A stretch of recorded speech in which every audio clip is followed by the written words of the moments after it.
Hi everybody, it's Megan, and yes, I look a complete mess. Look at my hair. It's been rough. It's been really rough. Um, yeah, it's been really rough. So, anyways, um, just let me give you a little background for those who's joining me for the first time. My name is Megan. I have congestive heart failure. I have cardiomyopathy, congestive heart failure for about 10 years now. They don't know the cause of it. They've always told me it could have been from genetics or it could have been from the stress of my second son, the stress of labor. So I never got a definitive answer on why I have heart failure, but those are the two that we've been going with for the last 10 years. I have a ICD placement, it's pacemaker and defibrillator, and have that for about 2.5 years now. Um, and it's went off 3 times and saved me. Thank you. Uh, so, anyways, my injection fracture is about 20%. At least it was right before surgery. Actually, for the last 2 years, it's been at 5%. And it's my last one I had in April, right before surgery, and it was 20%. So that was great. Now, um, let's get into some stats, and then I'm gonna get into some other stuff that I think it's very important for people with heart failure to know this. I think it's absolutely important and very critical to know this. So, anyways, starting out, I was about 260. Um, Went to the gym, start working out. Um, Saw the dietitian, got on her plan. Then I went on to the 2-week liquid diet that they put you on. Okay, day of surgery, 239. After surgery, I was 241. And that's because the surgeon likes to overload you with fluid if you have low blood pressure and you're going into surgery. That's their way of trying to get your blood pressure up. And it's not good for people with heart failure, idiots. Um, yeah, any cardiologist can tell you this. But surgeons are very different than doctors. Very different. They practice medicine very differently. So, anyways, I'll get into that later. Um, Today is 1 month. I had my surgery a month ago, and today I am 215. I am 45 pounds down. So, those are my stats. Um, I have been very sick since surgery. Um, Day of surgery, I didn't leave the next day. Let's start off with there. You're supposed to stay in there overnight, get released the next day. No, I stayed about a week. I got released. Oh, and I was in the ICU unit, sorry. Um, the doctor during surgery overloaded me with fluids, flooded my lungs, and landed me in ICU. And they still have not even told me that. I've heard from the other physicians there, um, of what happened. My doctor has never yet came out to tell me that he's done that. Um, so yeah, so then I go home and I got released that morning. End up coming back that same afternoon because I just couldn't breathe. It just was not working. Another week in the ICU. I go home. Couple days, feeling great, feeling fine at home, feeling like things are, possibly getting back in order. Back to the ICU. So, my last visit to the ICU at Eastside Medical Center in Snellville, Georgia, um, was the worst. When I say the worst, I mean horrible, horrible. And I'm like seriously, seriously considering suing if at all possible. I mean, it was horrible. Um, let's start with my admission into the ER. The lady was just plain out ignoring me. I came in, couldn't even breathe, and she was just ignoring me. Finally check in. get to the back. Um, they're running all this test because they think it's blood clots. No, it wasn't blood clots. That was the second admission. They thought they was checking me for blood clots, not blood clots. So this third time they thought, oh, maybe she has pneumonia. And they say, oh, we see a little spot on the x-ray. You have pneumonia. We're going to start treating you, blah, blah, blah. Hit me with 3 different antibiotics. First one was fine. Second one, nah, my body didn't take to that too well. Not at all. I told them this ain't, I'm not feeling good. I'm very nauseous. It's not sitting well. They gave me some medicine for nausea. It took a little while to kick in. Fine. They hit me with that third one. Bullshit. All hell broke loose. That shit made me feel like I was dying. It was horrible. The nauseous, I wanted to die at that point because it was just like, oh my goodness. I was overheating. I was nauseous. I was dizzy. I was just like, just somebody get me the hell up out of here. Like, this is not happening to me. I call my nurse and I'm telling her, like, I don't feel good. This is, what can you do for me? Give me something. This is bad. Like, this is horrible. I'm like, give me some ice. I'm hot. I'm hot. I'm still in the emergency room at this time. Jeez. So she brings me a little cup of ice.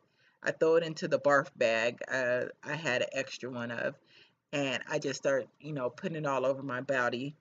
Um, by this time, because I've been in this room for so long waiting for a nurse or somebody to come and help me, um, I had already called for somebody in my house to come bring me ice packs from my house.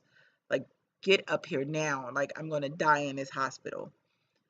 Um, so around this time they were getting ready to take me up to the floor because of course I'm being admitted. I was going to the surgical floor.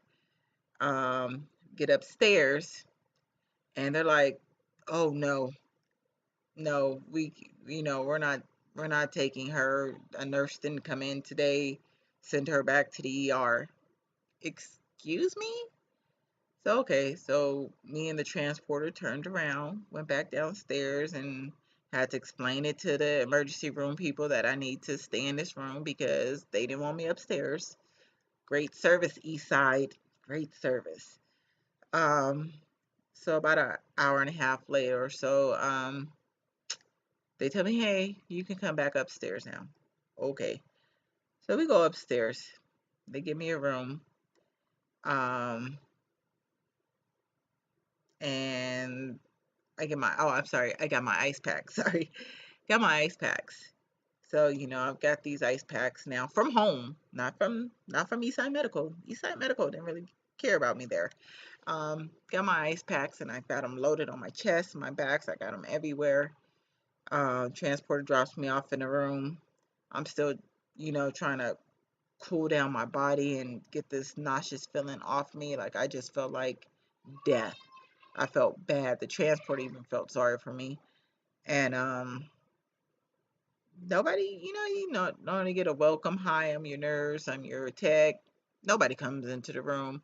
I see a lady a couple times like peek at the door, and she sees me like going through all my motions and have the ice on, but she never once walked into the room. I don't think they came into that room um, until, I don't know, maybe an hour or two. It was way later. Um, but they definitely didn't come into the room to even check on me. They really didn't care. So, anyways, skip forward. Now I'm in the ICU. I leave there the next day. I'm in ICU, surgical floor. I needed to get some medicine for my heart that required a drip that I needed to be in the ICU so I could have somebody actually paying attention to me.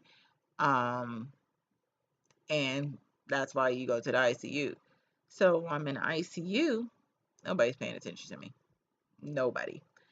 Um, I ended up having some really bad breathing while I was there, and it was extremely hard and difficult. And I mean, I'm labored breathing. I'm like trying to talk to them. I'm asked later. I told him, nurse, I'm having a difficult time breathing. I'm having a difficult time breathing. Can you please give me something? I need something. Can you give me a doctor? I need, somebody down here. Can you please do something? She goes, okay, let me go check. She comes back. Oh no, they sit there. There's nobody to see you. I said, no, get my cardiologist, get a cardiologist, get a doctor, get somebody. Somebody needs to come see me. I can't breathe. And I'm all while saying this, I'm like trying to tell her and breathe at the same time. And so she leaves. She goes, oh no, cardiologist Sandra, I believe she said. She said she'll see you in the morning. The fuck, it's 8 o'clock at night, and they make rounds around 8, 9 o'clock. I gotta wait 12 hours. Okay, so um, next one, no, the doctor can't see. I'm like, okay, now you guys are, really showing your ass. I'm like, well, can somebody, one of the reasons I started having the labor breathing was because the IV had came out. And I told them to take that damn IV out because I was already dehydrated. And it took them a long, they had to do an ultrasound to get that damn IV in. I told them to protect that damn IV, and they didn't. They didn't tape it good. So anyways, it went bad. It started leaking. So she tried to save it. It couldn't be saved. She was looking at my arm. She didn't see anywhere to get in. She didn't want to go get the ultrasound machine. They said the lady who does it with the ultrasound was not there. I'm like, a regular nurse did it before. So, but anyways, so I'm like, can you please get an anesthesiologist? I know they can put the lines in. So she goes, oh, I called him. He said he's delivering a baby tonight. He's not coming. I'm like, okay. So I'm like, well, what are you going to do? She said she's going to keep trying to try to get somebody. She left me in that room, let me tell you, and did not come back for me. I called the nurse, hit that button over and over and over and over. They didn't come back for me. They left me in that room in the ICU to fucking die. I told them, just give me some of my Bumex, so it's a diuretic to get the weight off. I know I'm loaded on fluid. I can see I'm stepping on the scale. I'm over on fluid. I can't breathe. My throat is big. It feels like I'm drowning. Please give me this medicine. Please help me. I'm begging for my life, And nobody cared. Nobody cared. I mean, nobody cared. I have the video, and I posted it on Eastside Medical's website. They don't care. I posted it on Facebook too. They don't care. They don't care. I was in that room by myself, struggling for my life. And Eastside Medical Center did not give a shit. Anyways, I called somebody from my house again. And I'm like, can you please bring me my bag of medicine? Please bring me my pills. They brought me my pills. I took my pills, and it started pulling that weight off my neck. It started giving me some relief. Let me remind you, I have not went to well, I'm sorry, I did go to the bathroom. I had only put out 10 ounces of fluid all day. After I took the pills, within that first hour, 30 minutes, I ended up putting out, I think, 36 ounces right away, like really quick. By that next afternoon, um, I end up putting off, I think by that night I put off 6 pounds, and by that afternoon it was a total of 11 pounds that I had peed off. That is a lot of freaking fluid. a lot of freaking fluid. Anybody with heart failure knows you go to the doctor when you have 3 pounds of fluid. You call your doctor, damn sure for 5 pounds. I peed off 11 and they would have just left me sitting there. So, anyways, so in the morning, of course, they come down and they're like, "Oh, how are you doing today?"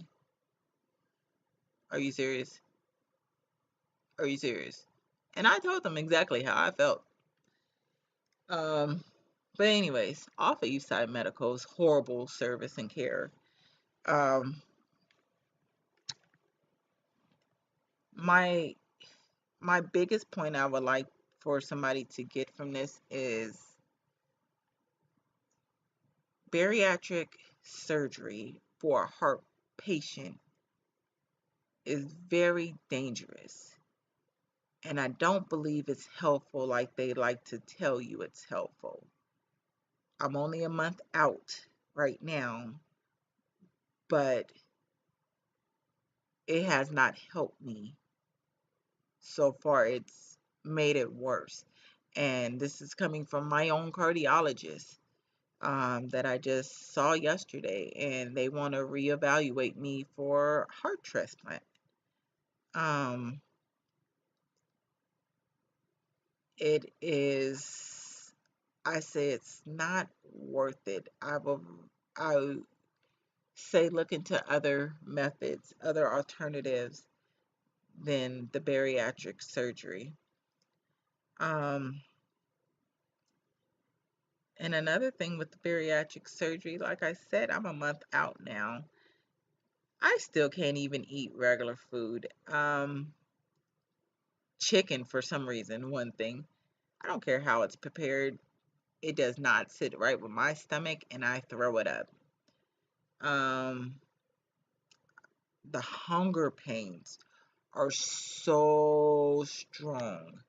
I mean, I was having a very hard time trying to find something that I can eat and my stomach could tolerate and it didn't hurt.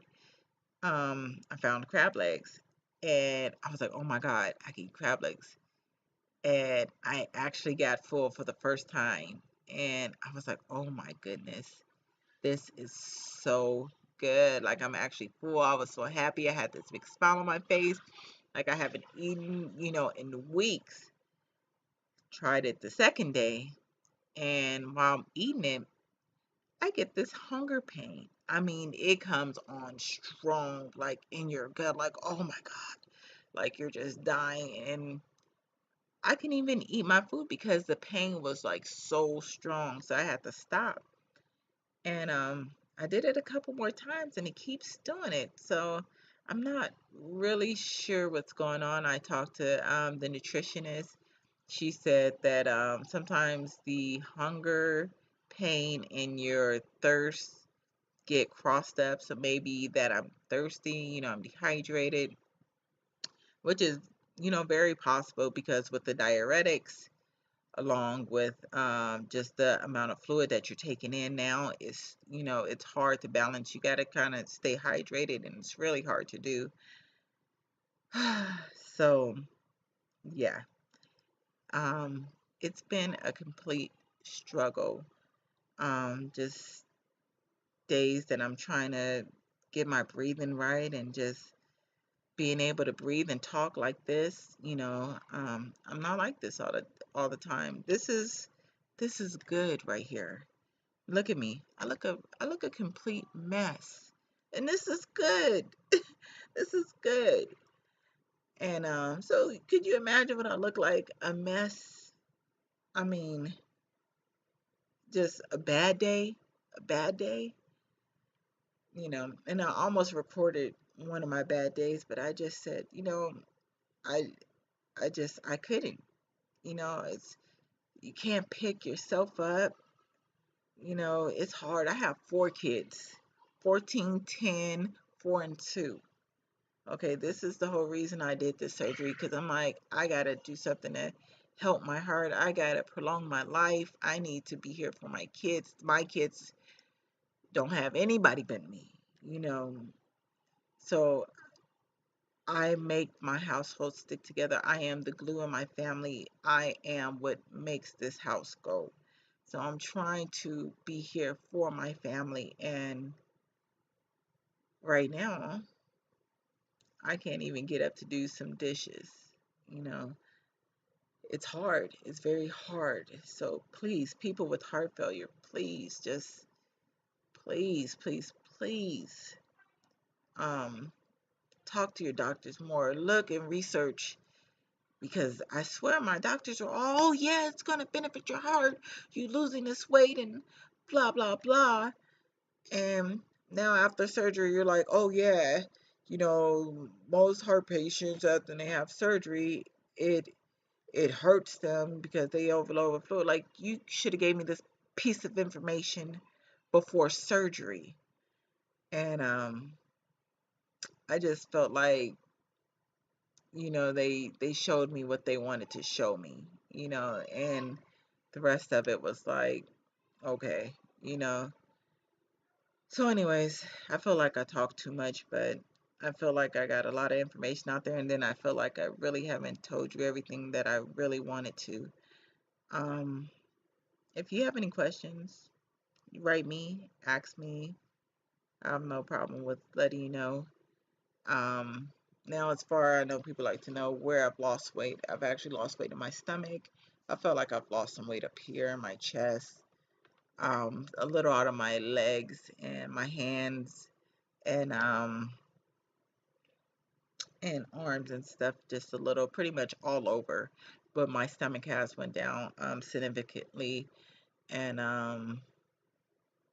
I can feel it. I feel lighter. I feel lighter. I definitely feel lighter. Um, but I don't think it was worth it. I wish I never did it.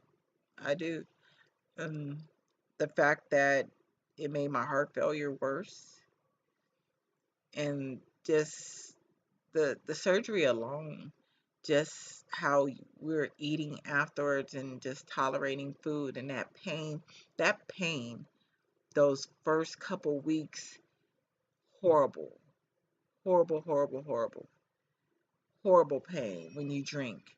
Um, and then I have 5 incisions from when they cut, and they're still open, and they very much hurt. They gave me some medicine so I didn't keloid. He said that's why it's taking longer to heal. But those cuts hurt like hell.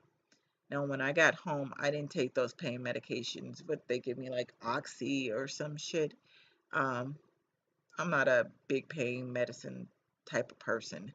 Um, I took one to try to deal with some pain, and that shit made me feel like I was high as a kite, and I don't do that, so never touched it again. And I tried to get something weaker, not so strong. He wouldn't even bother give me anything.